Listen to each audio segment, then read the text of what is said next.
fédération ouest africaine d'Afrique Arena, avec Christophe et toute son équipe que nous félicitons, remercions au passage pour le choix de Dakar, qui n'était pas facile parce qu'il y a d'autres candidats, la Côte d'Ivoire, le Nigeria, le Ghana.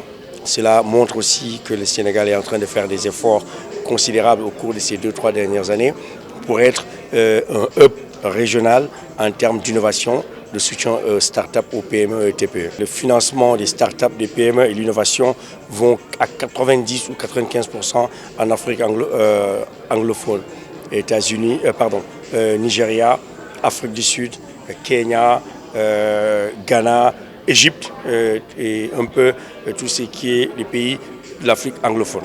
Et aujourd'hui, les deux pays qui attirent ces investissements dans la tech, c'est principalement le Sénégal et la Côte d'Ivoire. Et nous voulons renverser la tendance. Nous voulons montrer aux VC, comme on les appelle, les venture capitalistes, que l'Afrique francophone et le Sénégal sont prêts et très attractifs et proposent un retour sur investissement très intéressant pour ces VC et autres investisseurs pour accompagner la tech et l'innovation africaine. Et DER Accélération qui va permettre à ces startups d'avoir des tickets allant de 10 millions de francs CFA à 100 millions de francs CFA sous forme de tickets que nous allons prendre dans ces startups et les accompagner pour qu'ils puissent grandir et puis nous allons sortir. Nous allons aussi accompagner certains, qu'on l'a fait comme dans le cas de la Covid, ce qu'on appelle les prêts-Covid, des prêts de 2 à 10 millions pour les accompagner à se développer, à maintenir les emplois. Je crois aux startups, je crois à leur potentiel, je crois au développement du secteur privé, à l'innovation.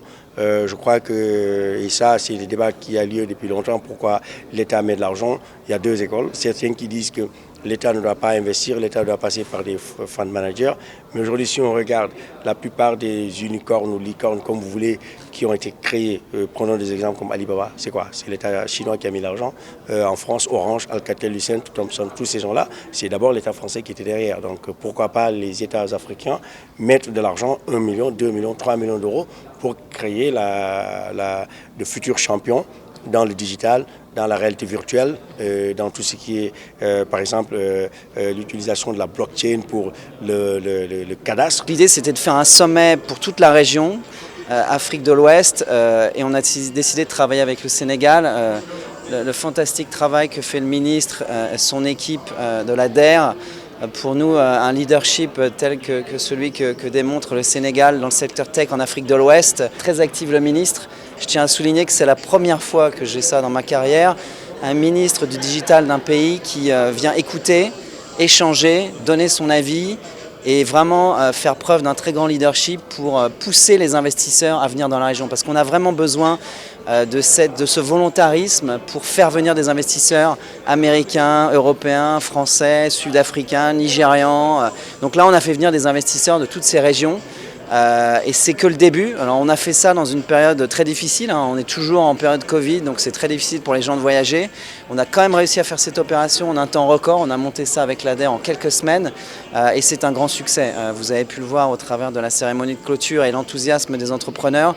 Ça a été un très grand succès. On est très fiers d'être venus ici au Sénégal et on espère que c'est que le début d'une grande histoire. Il faut un village pour élever les entrepreneurs. Pour nous, l'Afrique, c'est un village. On travaille tous ensemble.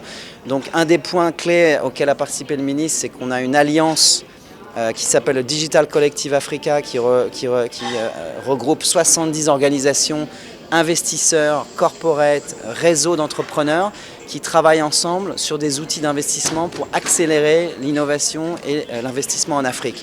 Donc là, on est venu pour intégrer le Sénégal et toute l'Afrique de l'Ouest dans cette dynamique et je pense que ça va s'accélérer. Et les annonces que vient de faire le ministre, de passer de 5 millions de dollars à 15 millions de dollars, c'est fantastique. Et je pense qu'on a vu qu'il y a 2 gagnants sénégalais dans les 5 de ce jour. Donc pour nous, c'était évident de venir soutenir l'Afrique francophone et de créer ces passerelles à partir du Sénégal. La santé, aujourd'hui, il y a des débats avec le ministère de la Santé pour essayer d'avoir le passeport biométrique, digitaliser tout le processus médical des patients pour les certificats de naissance, les certificats de décès, le casier judiciaire, plein de choses que des startups sénégalaises peuvent faire au lieu de passer le temps à faire des contrats avec des grands groupes internationaux. Je ne veux pas les citer ici, bien entendu, et des startups sénégalaises. Par exemple, je donne un exemple, Dr Care, qu'on a accompagné, qui a gagné le Dr Care, c'est le robot qu'a développé Mohamed Lamine Kébé, qui est propriétaire de la boîte, j'oublie le nom de la boîte, qui est à l'École supérieure polytechnique, qui a pu bénéficier de l'incubation et d'un financement de l'ADER pour développer la deuxième phase du robot qui a été utilisé dans le cadre de la lutte contre la Covid. Et d'autres startups, c'est des choses comme ça qu'on veut promouvoir pour l'agriculture, pour l'élevage, pour la pêche. Par exemple, l'année dernière, nous avons utilisé la technologie développée par une start-up sénégalaise, Africa Smart Citizen, pour faire ce qu'on appelait Get There, où on a eu à utiliser dans un enclos moderne plus de 1000 bêtes, des moutons qu'on a vendus dans l'opération Tabaski, qui a été un franc succès. C'est des choses comme ça qu'on veut améliorer. C'est pourquoi on investit dans ces startups. On y croit. Oui, nous allons lancer à partir de septembre 2021 un fonds de 15 millions de dollars, environ 10 milliards, qui va être disponible pour les startups et les PME avec une compétition comme on l'a fait jusqu'à présent. Et on va cette fois-ci faire du seed et éventuellement peut-être du Serie A avec des belles startups qui sont là dans la FinTech. Je suis prêt à mettre 2-3 millions de dollars sur la table.